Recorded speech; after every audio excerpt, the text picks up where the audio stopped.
Welcome to Generations, a show for seniors, people who know seniors, or people who someday will become seniors. I'm David Lappako, and I'll be your host for this episode of the show. And before we go any further, I'll mention that we have a special focus in this edition that's musical in nature, and more on that in a moment. But first, let's check in with our co-hosts. First of all, Candy Pettiford, who appears to be in San Francisco, but don't be fooled by that. Candy, how are you today? Oh, the weather's just wonderful out here in San Francisco. I'm doing great, David. We're going to have a great time.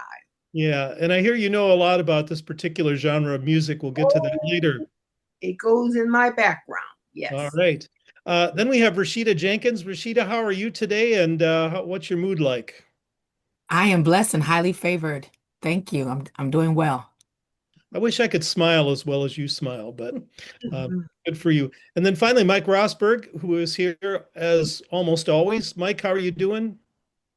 Oh, I'm doing fine and I'm happy today because it's drizzling out and my garden sure needs the water. Okay, well, uh, there's a good side to rain, that's for sure. So thank you all. Well, today's program is very relevant to seniors since, as we're going to discover, seniors are one of the are the biggest cohort of people in the world of barbershop singing. Our special guest today is a bit of an outlier. He's only 39, and he happens to be my son, Tony. Tony's a member of a very successful barbershop quartet called Just One More. And before we go any further, let's hear a clip from the quartet singing. I'll be working on the railroad. I've been working on the railroad, so let's go to a recording of Just One More. Hello, neighbor, welcome aboard. Yes, everything's fine all along the line. I've been working on the railroad all the livelong day. I've been working on the railroad just to pass the time away. Can't you hear the whistle blowing? Rise up so early in the morn. Can't you hear the captain shouting? Dinah, blow your horn. Dinah, won't you blow? Dinah, won't you blow? Dinah, won't you blow your horn? Dinah, Dinah, won't you blow? Dinah, come on, blow your horn. I've been working on the railroad 'cause I'm a railroad man. I've been working on the railroad just to make those trains go fast as I can. Can't you hear the whistle? Woo, woo, woo, woo. Rise up, man, I hate getting up. Can't you hear the captain shouting? Get to work, get to work, get to work, get to work. Yes, I'll be working on the railroad all day, all the livelong day. Tony, why don't you tell our viewers a little bit about barbershop choruses in the metro area and how your quartet emerged from a bigger group called the Minneapolis Commodores? And welcome to our program. Yeah, hi. I'm Tony. Nice to be here. Um, yeah, there's a few choruses around the metro area. Of course, the Minneapolis Commodores is the one that I'm the most familiar with. That's where I started singing, gosh, what was it, 12 years ago now? 11 years ago, something like that. Um, but there's a couple others around. I know Great Northern Union. I'm trying to remember now. There's not another one that's located up a little closer to me here in Blaine. But yeah, singing for them for a while.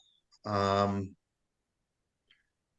and demographically, as we kind of talked about, it tends to be an older demographic that mostly does it. So me and some of my outlier younger guys were singing together. between shows one year and be like, hey, we kind of like the sound, and let's explore quartetting. Okay. And so you became Just One More. You were originally Under the Stairs and you didn't like that name, so you changed it. I know that much. And of course, I also know you do. I know we have the stereotype that barbershop quartet singing is like My Wild Irish Rose or some of these really old-fashioned songs, but tell them some of the things you do that are more contemporary. Sure. I mean, it's been really interesting to see kind of how the style has been applied to more modern songs. For example, one of our favorite songs to sing in shows is "Take on Me," from the '80s by Aha. Um, we do a couple in competition that are from the Brian Setzer Orchestra, um, which was kind of my understanding is it was sort of like a swing revival in the '90s or so. Um, I'm trying to think. And then, of course, we also have a fairly large library of Disney music we sing at this point. An Aladdin medley. We've got um, uh, from Hercules. Why can't I think of the name? Um, Yeah. uh, Well, while you think about that, you've also do Desperado by the Eagles. You've actually done Queen's Bohemian Rhapsody, which is a really challenging, longer song. And so did you think of the name? Go the Distance. That's what it was from Disney's Hercules. But we have other ones, a few other ones too. Older ones like Cruella de Vil. But yeah, I mean, it's tough to know. Like I don't even always know just how contemporary some of the pieces are. If I don't know the song outside, a barbershop song is a barbershop song to me. Yeah. Um, Yeah. And of course, Barbershop has four parts, a lead, tenor, baritone, and bass. Um, so do any of our co-hosts have some thoughts or questions to offer I, at this point? I enjoyed it, Tony. Thank you very much. What octave do you sing? what octave? Well, I sing the lead part generally. So are you baritone? Are you tenor? Ah, it, the lead part is, in normal choral singing would be akin to like a tenor two. It generally has the melody, and it generally falls below the tenor. Okay, Um, but it's kind of its own term in barbershop. nice. Well, I have a demographic question, if I may. When one thinks of barbershop quartets, one thinks of four men singing a song.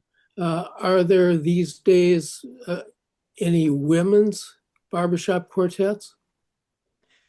Yeah, well, I mean, the Sweet Adelines were sort of the sister organization to the Barbershop Harmony Society for many years. I don't know how far back they go exactly. However, a handful of years ago, the Barbershop Harmony Society made the decision to open its doors to people of all genders, and so we are now seeing women's quartets and mixed quartets singing at district competition and things like that. So it's really opened up recently. Yeah.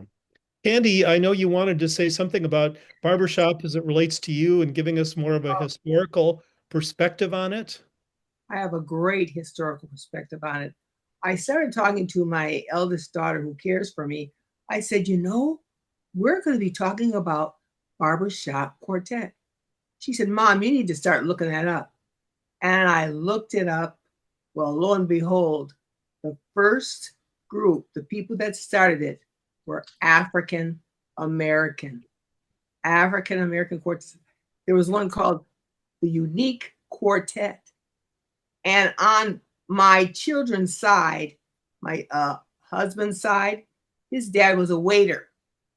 On my dad's side, he was a Pullman porter. So Tony, I've been working on the railroad, is perfect because my husband, my dad, was a Pullman porter for the railroad. And they would get together, the waiters and the Pullman porters, and they would sing. And a lot of times they sang to get, tips or extra money as they were waiting or as they were doing their pull importing. And my dad used to sing and go along with my husband's dad. He used to be a waiter and he would sing, and they would get a little more money. And so they started singing before affluent white Caucasian groups, and they got a lot of extra money. And so the unique quartet are the ones who started it. And it started, I'm looking at my notes, 1890. Do you believe that? 1890 was when the Barbershop Quartet started. So it started in the African American history. And in my background is singing. My daughter can testify to that. And our background is singing. And so we did a lot of harmonizing and whatever. So I'm really very proud to say, oh, I'm so glad, Tony, you and your group are continuing on with the African American history that goes way back. And you do it well, by the way. You do it well. Thank you. Thank you.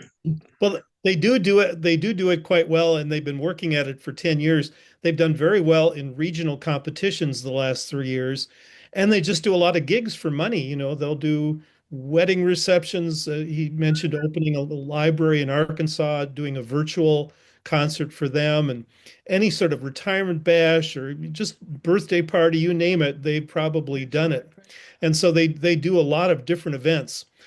For other ordinary people like me or other people interested in barbershop singing, it's really very accessible. And if any of our viewers have any trouble locating connections to the barbershop world, Tony and I can certainly provide them, and we're easy enough to reach. Other thoughts from our co-hosts or questions? Well, kind of a harebrained question, but where did the term barbershop quartets come from? Do we know? Yes, it comes from a lot of times the African Americans would get together in the barber shop, and maybe the guy in the chair, he'd do like Tony. He'd sing the lead part, and the others would all join in around who are sitting waiting to get their hair done. So that's where that term barbershop quartet, and it started in the African American history. We're all waiting to get our hair done. One's in the chair doing the lead, and then everybody else is joining in. And then it went on, like I said, to the waiters and the Pullman porters. And sometimes they also use that to sing of their troubles. Because in one of the songs that I listened to on the recording, he was talking about, he said, and then they killed my wife. So they use that a lot of times to sing about their pain as well. Hmm. Yeah. Well, at any rate, I've kind of gotten the bug from Tony. I did one time in high school at a high school variety show. We sang one barbershop song, but then many decades went by, and Tony got involved with the Commodores, which is a big chorus of like 60 guys who stand up on risers and sing barbershop quartet songs as a big collective choir. But there's also an event called Brigade, which is there are brigades throughout the nation, but there's one in the Twin Cities in early May, and you learn 10 songs that they give you around the first of the year. They give you the soundtrack so you can learn them. And then you get to the event and you're randomly put with three other guys in a quartet, randomly given one of the 10 songs. And then you have an hour to prep that song and go before a panel of judges and be rated and ranked. So it's a little bit competitive that way, but in a very good spirited kind of way. And the event ends with all 60 guys standing up on risers and singing all 10 of the songs in a concert that's open to the public. And that's a great event in early May. And it got me going because I had the chance to really learn these songs well because you have several months to do it. And frankly, any of our viewers out there, if you can carry a tune at all and can listen to a vocal track and kind of copy it, you can become a barbershopper. It's not that difficult. And it's a great opportunity to be involved in a very interesting world, the barbershop world that a lot of people don't know anything about. Now, Tony, did you know that it did come, started from the African American history? Did you know that at all, Tony? I did know that it had its roots in African American culture. Roots, Um, that's the word, roots. mhm. Yeah, Yeah. I wasn't sure of, to be honest, I'm glad you were able to define why it was barbershop specifically. I wasn't actually sure about that myself, um, but yeah, no, I know that it's something that definitely has its roots there. Yeah. Continue, continue. So I have a Well, question for you, Tony. So when you and your outliners, as you call them, go into competition, how do you practice different than you would practice for a wedding or something like that? I'm sorry, you said outliners? I think Is she that meant the word you were? players. Outliers. Thank you. Oh, outliers. Okay, there we Yes, I'm go. sorry. No, no worries. Um, I mean, we don't, for the most part, we kind of prepare for everything equally. Occasionally, we'll have a gig where someone has wanted us to learn a song in particular. So that takes a little extra. Like I know, we did a wedding a while back where the bride wanted to walk down the aisle to what's the song? House on Pooh Corner. So they paid for us to have the music for that, so we performed that for them. But for the most part, we keep a repertoire of several dozen songs at this point, that we can kind of pull out of a hat.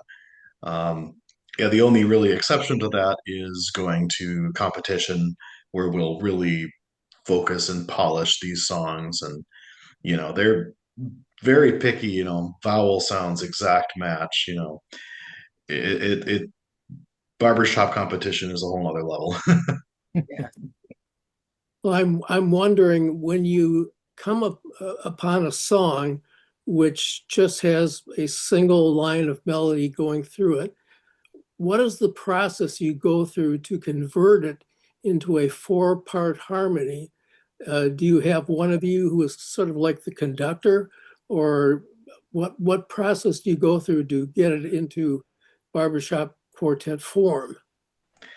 I will, generally speaking, I mean, we purchase arrangements from people that have sort of done that work already. It's for us, it's reading the music and learning what's already been written. I know our tenor, he's been dabbling a bit in doing some arranging of his own.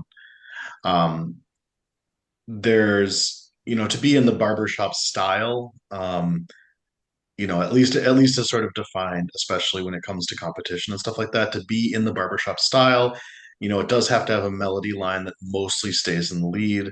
Um, and then a lot of stuff is based around singing seventh chords in different forms. That's um, sort of stereotypical barbershop sound is the seventh chord, the ba ba ba ba, you know.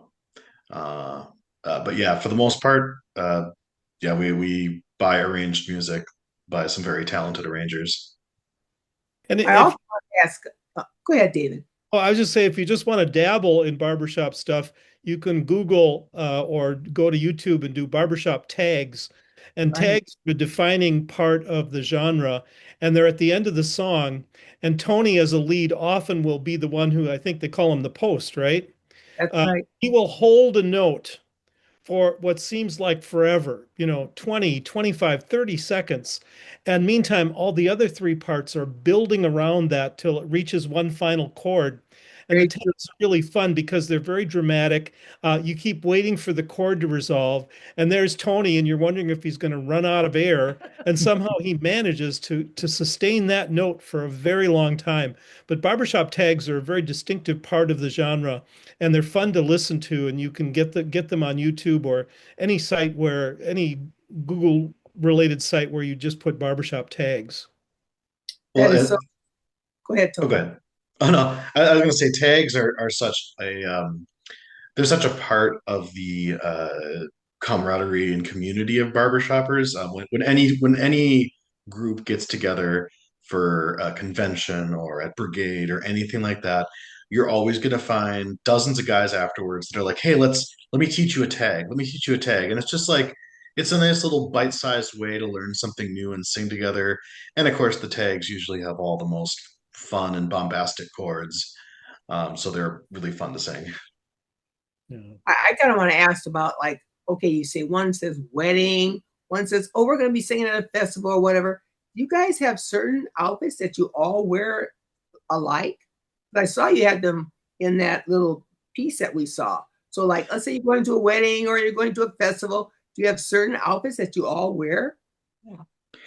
Yeah, we have a couple different outfits that we use. You know, the one that was in that video was sort of the very casual, like summer sing out kind of outfit. Yeah. But one of the nice things is, you know, we do these gigs. You know, we do get paid for the gigs, but for the most part, the four members of the quartet don't take any of that money personally. It goes into a quartet account, which we use to buy matching suits and stuff like that. So, Excellent. Yeah. And of course, part of it is all the fine points of barbershop, especially in the competitive area. Everything matters. You know, each vowel, each chord, non-verbally what you're doing, what you look like. Do you have any shtick that goes with it, a little humorous little moment that you build into the song? And so it gets very, to be at that level of competition, you have to be dressed for the part and you Oh, have to really work on every little detail because it's fairly easy to get to good, but really hard to get to superior. And that's what Just One More has been trying to do is to get to that upper echelon. And 2 years ago, they were second out of 45 in the regional competition. And I think the year before, they were third out of 45. So they've been very competitive. But to be at that top level takes a lot of time and they have to do a lot of rehearsal and that sort of thing.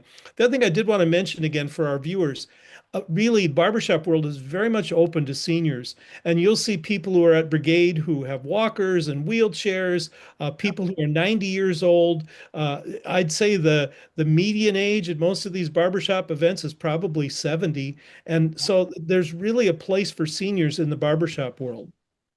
so true. absolutely. And you know, if you go to a show, you'll always see, you know, a half dozen. They actually take a on the risers, they'll take a stool and saw off two of the legs so that the stool can sit, you know, on the two legs on the upper riser level and two on the lower, and you'll have a, you know, half dozen guys that are seated, you know. Yeah, it's really open to everyone, and it's really just about the sort of fellowship um, aspect of singing together more than it is about, you know, being perfect in every way. Now, Now, Dave, these your college friends that you started with? How did you get to meet them? Well, we actually all met at the Commodores. One of the guys, the baritone in our quartet, I used to work with, and um, you know, he has also a big family history of barbershop. His grandfather was the president of the Barbershop Harmony Society, super well known. But he said he was doing this barbershop thing. I'm like, I'll go on and give it a try, and yeah, just meeting the other guys there, we got to like each other, and our Oh, voices blended really well. So it just kind of fell into our excellent. laps in a lot of ways. Excellent. Mm. Dave, I understand you also do some singing and have been in some competitions. Uh, and I'm wondering if you and Tony ever do any duets that you Oh, could perhaps do on the show Yeah. right now. But yeah, well, since it is a barbershop quartet, not normally, but one of the cool things I always feel very privileged about this, at some of these events like Brigade, where all four of the Just One More guys are there, when they're just out in the hallway, there'll be quartets spontaneously singing in the hallway, or just form impromptu, after the event, and you hear all these quartets singing in the hallways. The hotel even has to put a sign, no singing outside after 10 p.m. because it can bother the guests. But they will often let me, Matt is their baritone, and I'm a baritone. They'll let me sing with Just One More if it's a song that I know that they sing. And because it's brigade and you have 10 songs in common, there's normally one that I can sing with them. And I feel very privileged to do that. That's great fun for me. So I sing with the three other Just One More guys, but not just me and Tony as a duet. No. oh, that's great. Is this something, Tony, that you always liked to do when you grew up? You knew I want to grow up and be a singer, or was this kind of something that fell into your lap? It was more, it was definitely not something I thought of growing up. I mean, growing up, I was a band kid. I played flute in the high school band and in the middle school band. Um, and I think in particular in our school district, our choir program was a little, not underfunded, but, it wasn't the popular thing. It was a band school more than a choir school. Um, and also, I was just extremely shy about things like singing, but I did do a little bit of singing in college. Mostly, I did a couple years with they had a men's chorus, which sang some really cool music. That was super fun. And then after college, yeah, it was kind of a break for a while. I sang with the church choir for a while, and then this thing fell in my lap, and now I can't believe I've got the sort of confidence to go out there and sing the lead part in front of hundreds of people. It's like if you would have told teenage me I'd be doing that, I wouldn't have believed you. Yeah. That's great. That's great. Do you have an all-time favorite barbershop quartet and an all-time favorite barbershop quartet song? Hmm, that's a difficult question. In terms of, I mean, there's a lot of good quartets. It's hard to pick a favorite. One that they have several albums out and they sound amazing is called Vocal Spectrum. Um, they're a great quartet. I don't know them personally. But also, just within the district, the guys in the quartets are just nice people and they're great singers. And we've sung several with a quartet called Cooley Classic. We had one Chordal Combat came out from our district. In terms of favorite song, that's also a tall order. I mean, I think I mentioned "Take on Me" is absolutely one of my favorites. Yeah. Some Tony, I'm going to have to cut you off there Oh, because sure. we're to our last half minute. Oh And as my. much as you and I both enjoy talking about barbershop stuff, let me again remind our viewers that the barbershop world is wide open for seniors. Commodores, they rehearse one night a week. The brigade event is in May, and Tony or I would be happy to give you information about it. But be daring, try something new. And I think barbershopping is just one of those things. I really have come to enjoy it. And Tony's been doing it for the last 10 years. And so we've been fighting the clock as usual, but please go out and find some barbershop on YouTube. I think you'll enjoy it. For our co-hosts, Candy and Mike and Rashida, thanks for your contributions to the panel today. And with that, Tony, thank you for being on the show and sharing with us your barbershop experiences. And with that, I'm forced to say we'll have to see you next time on an even more special episode next time of Generations.